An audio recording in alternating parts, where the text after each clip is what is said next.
Assalamualaikum warahmatullahi ta'ala wabarakatuh. Ahlan wa sahlan. Kaifa haluka adik-adikku dimanapun kalian berada. Mudah-mudahan adik-adikku semuanya tetap dalam keadaan sehat dan selalu dalam lindungan Allah subhanahu wa ta'ala. Nah adik-adikku, ketemu lagi nih dengan Kak Fauzan tentunya di Teladan Anak Soleh. Fa insyaallah selama 1 kali 30 menit ke depan Kak Fauzan akan menemani adik-adikku semuanya dengan menceritakan tentang asal usul daripada Yahudi dan juga Nasrani. Nah, adik-adikku, Yahudi berasal dari keturunan Nabi Ishak alaihissalam, yang mana Nabi Ishak telah dikisahkan pada episode sebelumnya dengan perjalanannya bersama ayahnya yaitu Nabi Ibrahim alaihissalam. Nabi Ishak mempunyai keturunan bernama Nabi Yakub, di mana Nabi Yakub dikaruniai oleh Allah Subhanahu wa taala 12 putra. Di mana di antara putra tadi adalah Nabi Yusuf. Tetapi adik-adikku nanti dikisahkan pada kisah Nabi Yusuf alaihissalam, Nabi Yusuf tidak memiliki daripada keturunan setelah menikah dengan Siti Zulaikha. Tetapi di situ banyak keturunan daripada saudara-saudara Nabi Yusuf seperti Bunyamin dan juga Yahuda. Maka dari Yahuda inilah turun dan muncul keturunan Yahudi Bani Israel yang kita kenal sekarang dengan Israel atau yang kita kenal sekarang dengan Bani Israel. Bani Israel adalah orang-orang Yahudi keturunan Nabi Ishak, di mana Allah Subhanahu wa taala mengutus para nabi dan rasul kebanyakan dari keturunan Yahudi. Seperti Nabi Daniel, Nabi Samuel, Nabi Syam'un, kemudian Nabi Handalah dan nabi-nabi lainnya, di mana Allah Subhanahu wa taala mengutus 124.000 nabi yang kebanyakan 2/3-nya adalah dari keturunan Yahudi Bani Israel. Emang siapa sih nih adik-adik Bani Israel? Bani Israel dulunya adalah kaum yang dicintai oleh Allah Subhanahu wa taala. Bangsa Yahudi dulu sangat dicintai oleh Allah Subhanahu wa taala. Sehingga dalam Al-Qur'an disebutkan saking cintanya Allah kepada bangsa Yahudi, mereka orang Yahudi sampai mengatakan nahnu abnaullah wa ahibba'uh. Kami adalah putra-putra Allah wa ahibba'uh, dan kami adalah kekasih-kekasih Allah. Mereka sadar kalau mereka sangat dicintai oleh Allah Subhanahu wa taala. Lantas apa saja bukti cinta Allah Subhanahu wa taala kepada kaum Yahudi? Di antaranya adalah satu surat dari 114 surat, 30 juz, 6236 ayat. Surat kelima namanya adalah surat Al-Maidah. Apa sih Al-Maidah? Al-Maidah artinya adalah hidangan meja makan yang turun dari langit yang diminta oleh yang diminta oleh bangsa Yahudi kepada nabinya yaitu Nabi Musa alaihissalam. Setelah mereka selamat dari kejaran tentara Firaun, bangsa Yahudi merasa lapar dan meminta kepada Nabi Musa untuk berdoa kepada Allah Subhanahu wa taala agar Allah menurunkan meja makan hidangan dari sorga, dari langit. Maka saat itu nih adik-adik, turunlah ma'idatan minas sama takunu lana 'idan li awwalina wa akhirina. Maka turunlah hidangan meja makan dari langit yang menjadi Id, sebuah hari raya bagi bangsa Yahudi saat itu. Ini diantara bukti kecintaan Allah Subhanahu wa taala kepada bangsa Yahudi. Minta apapun kaum Yahudi pasti langsung dikabul oleh Allah Subhanahu wa taala. Selain itu adik-adikku, di lain ayat Allah Subhanahu wa taala berfirman, "Ya Bani Israil adzkuru ni'mati allati an'amtu 'alaikum wa anni faddaltukum 'alal 'alamin." Ya Bani Israil, hei Bani Israil bangsa Yahudi, kata Allah, "Inni uzkuru ni'mati allati an'amtu 'alaikum." Ingatlah daripada nikmat yang aku Allah berikan kepada kalian. Wa anni, dan sesungguhnya aku Allah, faddaltukum, telah mengutamakan kalian semua, hai bangsa Yahudi, minal alamin, daripada kecerdasan alam semesta. Maka orang Yahudi ini adik-adik diberikan kecerdasan yang sangat luar biasa oleh Allah Subhanahu wa taala. Nah, adik-adikku, saat itu Allah sangat cinta kepada bangsa Yahudi. Allah memberi kecerdasan dan Allah memberikan apapun yang diminta oleh kaum Yahudi. Tapi apakah sekarang bangsa Yahudi tetap dicintai oleh Allah? Maka jawabannya adalah tidak. Mengapa? Karena dalam Al-Quran disebutkan bangsa Yahudi mempunyai kebiasaan yang sangat buruk, yaitu yaqtuluna anbiya'ihim wa yastahyuna nisa'ahum. Mereka membunuh nabi-nabi mereka. Mereka mempermalukan wanita mereka. Bangsa Yahudi tidak terlalu menghormati seorang nabi dan seorang rasul.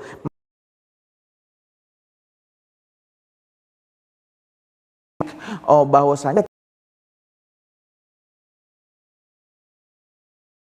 kenabian dan kerasulan, sehingga mereka menganggap nih adik-adik bahwasanya nabi dan rasul adalah manusia biasa. Begitulah disebutkan dalam surat Yasin ayat ke-14. Allah subhanahu wa ta'ala berfirman ya adik-adik, wa id arsalna ilaihim musnain fakadzabuhuma fa'azzazna bithalithin faqalu. Wa id arsalna, dan tatkala kami utus ilaihim kepada mereka Yahudi, ilaihim kepada mereka Yahudi, isnain langsung 2 utusan.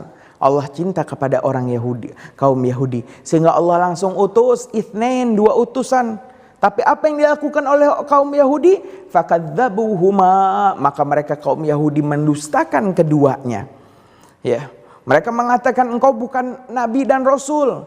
Jikalau Allah ingin mengutus orang nabi dan rasul, pastilah Allah utus orang malaikat terbuat dari cahaya dan memiliki sayap yang turun dari langit, itu barulah nabi dan rasul. Tetapi engkau manusia biasa. Aku tahu engkau kecilnya bagaimana. Engkau juga makan gandum bersama kami, kau makan kurma bersama kami. Mustahil tiba-tiba engkau mengaku menjadi seorang nabi dan rasul. Maka itulah yang dikatakan dan didustakan oleh kaum Yahudi. Tetapi karena memang Allah subhanahu wa ta'ala sangat cinta nih adik-adik kepada kaum Yahudi, Allah melanjutkan firman-Nya, fa'azzazna bithalithin, maka tetap kami muliakan kaum Yahudi dengan utusan yang ketiga. Allah kirim rasul yang ketiga. Kemudian saat itu tetap faqalu, mereka mengatakan sesungguhnya engkau manusia biasa. Maka kesalahan orang Yahudi, mereka terlalu merendahkan nabi mereka, sehingga mereka mengancam para nabi. Jikalau mereka tetap para nabi tadi mengaku sebagai nabi dan rasul, maka pasti akan dibunuh oleh kami bangsa Yahudi. Lantas apa? Karena ini perintah Allah, tetaplah para nabi dan rasul menyebarkan daripada syariatnya. Dan saat itu kaum Yahudi pun naik pitam dan membunuh para nabi dan rasul. 124.000 nabi, 313 rasul, kebanyakan dibunuh oleh bangsa Yahudi. Nah adik-adikku, lantas bagaimana ya kisah tentang kaum Yahudi? Kalau mau tahu, tetap bersama Kak Fauzan di Teladan Anak Soleh.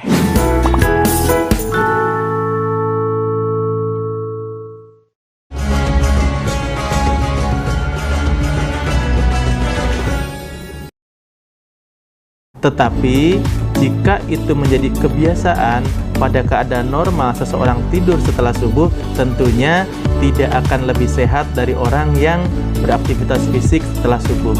Jadi waktu setelah subuh itu gunakan untuk aktivitas, untuk berinteraksi sosial, untuk olahraga, maka itu akan jauh lebih baik. Dan itu menjadi satu solusi. Maka sebisa mungkin di dalam berdoa kita itu memahami apa yang kita minta. Itu termasuk adalah syarat di dalam pengkabulan doa.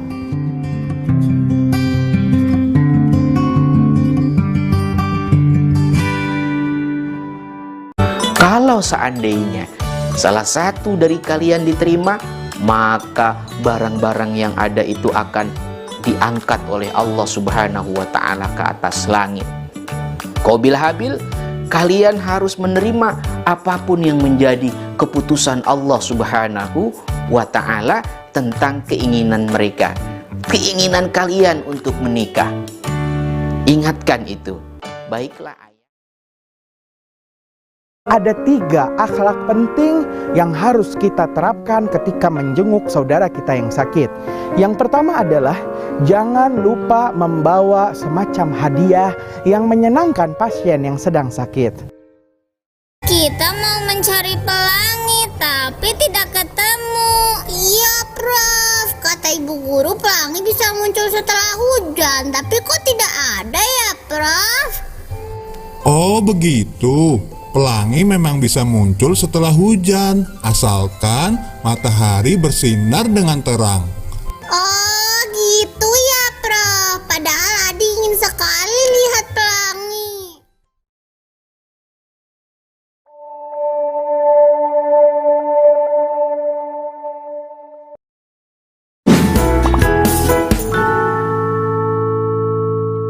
Nah, adik-adikku tentunya masih dengan Kak Fauzan di Teladan Anak Soleh. Nah, adik-adikku, begitulah kita umat Islam telah didoktrin oleh Allah Subhanahu wa Ta'ala dalam 17 rakaat salat 5 waktu kita wajib membaca surat Al-Fatihah, yang di situ di mana surat ke-6 dan ke-7 kita didoktrin dan diyakinkan oleh Allah Subhanahu wa Ta'ala dengan doa ihdinas siratal mustaqim. Ya Allah, tunjukkan kepada kami jalannya orang-orang yang lurus. Jalannya orang-orang yang lurus. Siapa orang-orang yang lurus? Siratal ladzina an'amta alaihim, yaitu jalan orang yang telah Engkau berikan nikmat kepada mereka ya Allah, daripada orang-orang yang hunafa, orang-orang yang lurus. Ghairil maghdub alaihim, jangan jalannya al-maghdub alaihim. Siapa al-maghdub alaihim? Orang-orang yang dimurkai oleh Allah. Siapa orang-orang yang dimurkai oleh Allah? Yaitu orang-orang Yahudi. Allah sekarang telah murka kepada orang Yahudi karena mereka telah membunuh para nabi mereka, sehingga mereka pun disiksa di dalam neraka, yaitu neraka kedua bernama neraka ladha. Disebutkan dalam Al-Quran, ladha nazza'atan lishawa tad'u liman adbara wa tawalla fajama'a fa'au'a. Nah, adik-adikku, itulah kisah daripada kaum Yahudi yang walaupun dulu dicintai oleh Allah, sekarang kaum Yahudi telah dimurkai oleh Allah Subhanahu wa Ta'ala, yang sekarang menjadi sebuah negara, yaitu negara Israel. Nah, adik-adikku, kaum Yahudi menunggu daripada Nabi akhir zaman seperti yang dijanjikan dalam kitab Perjanjian Lama. Tetapi setelah mereka tahu bahwasanya Nabi akhir zaman bukan berasal dari golongan Yahudi, tetapi dari bangsa Arab, maka mereka timbul dalam hati mereka rasa hasud, timbul rasa iri dan dengki, sehingga mereka tidak ingin beriman dengan Nabi akhir zaman, walaupun mereka sungguh kenal dengan Nabi akhir zaman. Allah Subhanahu wa Ta'ala berfirman, ya'rifunahu kama ya'rifuna abna'ahum. Mereka kaum Yahudi kenal dengan Nabi akhir zaman sebagaimana mereka mengenal anak-anak mereka sendiri. Tetapi karena hasud dengki kepada bangsa Arab, musuh bebuyutan mereka daripada keturunan Nabi Ismail ini, maka kaum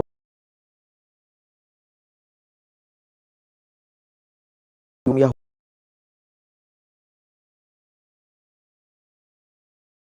tidak beriman kepada Nabi Muhammad sallallahu alaihi wasallam. Lain Yahudi, lain kaum Nasrani.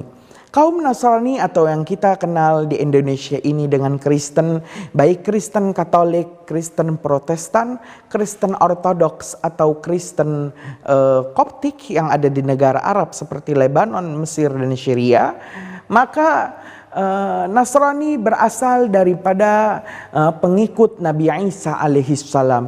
Di mana nih adik-adik dikisahkan Nabi Isa ini mempunyai hawariyun. Siapa hawariyun? Hawariyun adalah 12 murid Nabi Isa alaihissalam. Di mana ada yang bernama Yudas, ya, Yohanes, Markus, Matius, Barnabas, Thomas, Petrus dan lain sebagainya. Murid Nabi Isa ini yang disebut dalam Al-Quran sebagai Hawariyun pun mempunyai pengikut lagi, yang mana di antara mereka banyak yang sesat dan disesatkan oleh Allah Subhanahu wa Ta'ala karena melihat Nabi Isa disalib di tiang salib oleh orang Yahudi, yang tentu saja orang Yahudi jika ada seorang yang mengaku menjadi Nabi dan Rasul maka dia harus membunuhnya. Maka Nabi Isa tadi dibunuh oleh bangsa Yahudi dan disalib di tiang salib. Yang tidak mereka sadari daripada orang-orang Nasrani ini adalah bahwasanya yang disalib bukanlah Nabi Isa yang asli, tetapi itu adalah Nabi Isa palsu, yaitu Yudas, sang murid Nabi Isa yang khianat terhadap gurunya, yang dihukum langsung oleh Allah Subhanahu wa taala. Maka Yudas saat itu dirubah wajahnya persis wajahnya Nabi Isa alaihi salam. Allah Subhanahu wa taala berfirman, "Wa ma qataluhu wa ma salabuhu walakin syubbiha lahum." Tidaklah mereka itu membunuh Nabi Isa, dan tidaklah mereka itu menyalib Nabi Isa, walakin syubbiha lahum, akan tetapi ada orang yang wajahnya diserupakan dengan Nabi Isa alaihi salam, yaitu Yudas yang berkhianat kepada gurunya. Maka saat itu nih adik-adik, orang-orang Nasrani yang saat itu menyangka bahwasanya Nabi Isa yang disalib adalah Nabi Isa yang asli pun sesat dan disesatkan oleh Allah Subhanahu wa taala. Lantas bagaimana nih adik-adik kesesatan daripada kaum Nasrani? Kalau mau tahu tetap bersama Kak Fauzan di Teladan Anak Soleh.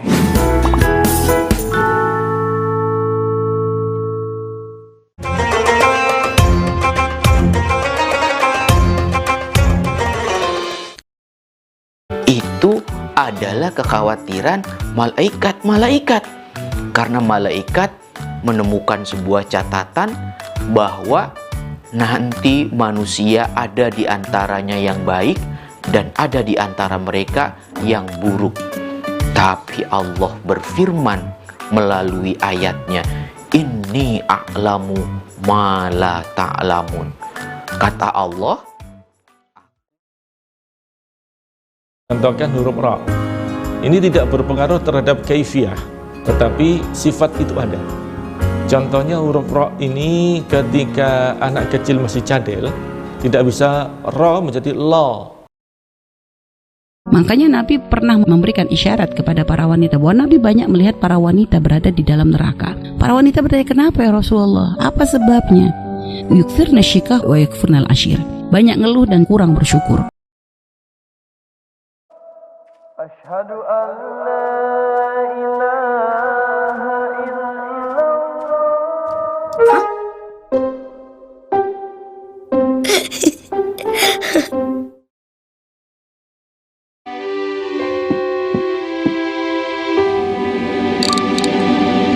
Loh, kok udah selesai sholatnya?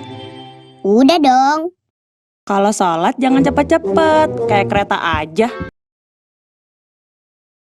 Kalau ada sejarah, walaupun itu betul-betul sejarah ini memiliki dalil yang kuat, disokong, didukung, diperkuat oleh dalil-dalil yang sangat kuat, bahkan sampai derajat ilm yakin, kuat, sampai yakin betul-betul. Kalau mereka tidak senangi, buang. Kalau mereka tidak sukai, buang. Kalau tidak membuat mereka takjub, buang. Kalau mereka tidak menjadi ridho, buang.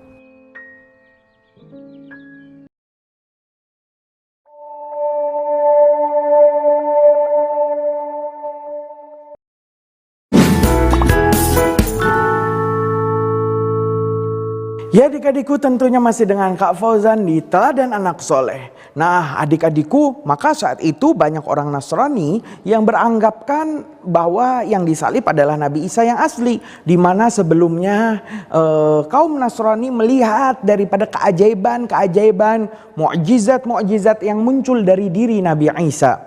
Di mana saat itu yang dikisahkan Nabi Isa yang baru di masa remaja berusia 18 tahun sudah diangkat oleh Allah menjadi seorang nabi dan rasul, mengeluarkan beberapa mukjizatnya. Di antaranya adalah Nabi Isa menyembuhkan seseorang yang kena penyakit kusta. Yang mana dalam kitab Fawaidus Tamina, penyakit kusta nih adik-adik adalah penyakit yahmaru min hal jilid, thumma yaswaddu, thumma yatashaqqaq, thumma yatanathar. Adalah penyakit yahmaru min hal jilid. Awal-awalnya kulit itu memerah nih adik-adik. Ya, seperti seseorang yang bengkak. Tangannya memerah, bengkak. Thumma yaswaddu, kemudian menghitam, membusuk. Bengkak tadi tidak sembuh tetapi menjadi busuk. Thumma yatashaqqaq, kemudian mengering dan berpecah-pecah. Seperti pecahnya atau terbelahnya sawah di musim kemarau. Thumma yatanathar, kemudian berjatuhan kulit-kulit tadi. Maka ini adalah ciri penyakit kusta.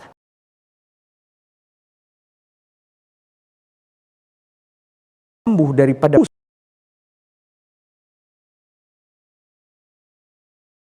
oleh Nabi Isa alaihissalam dan menjadi sembuh daripada penyakit tersebut.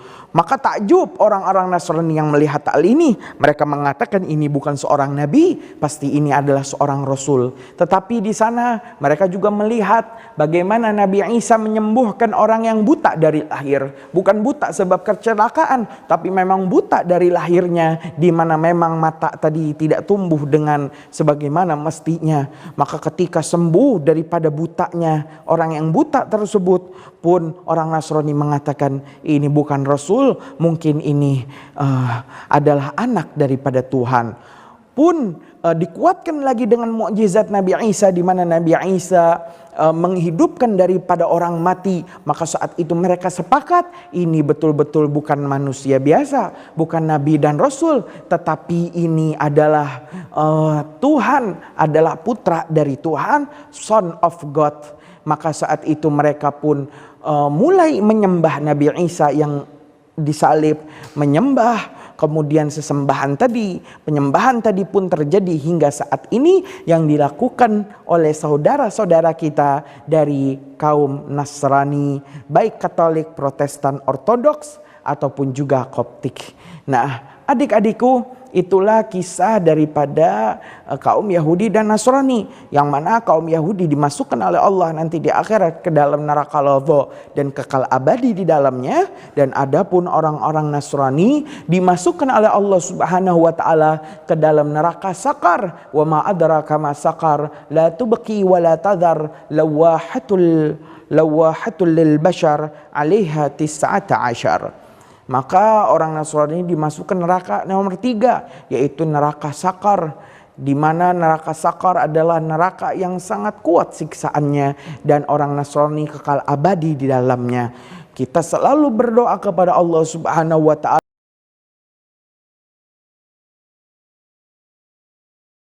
Kita membaca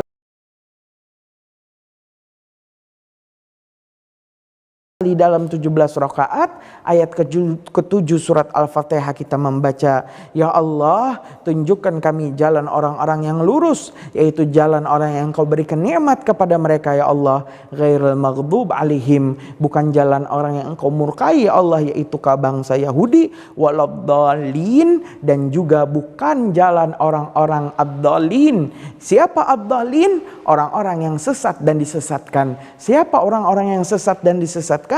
Mereka adalah orang-orang Nasrani.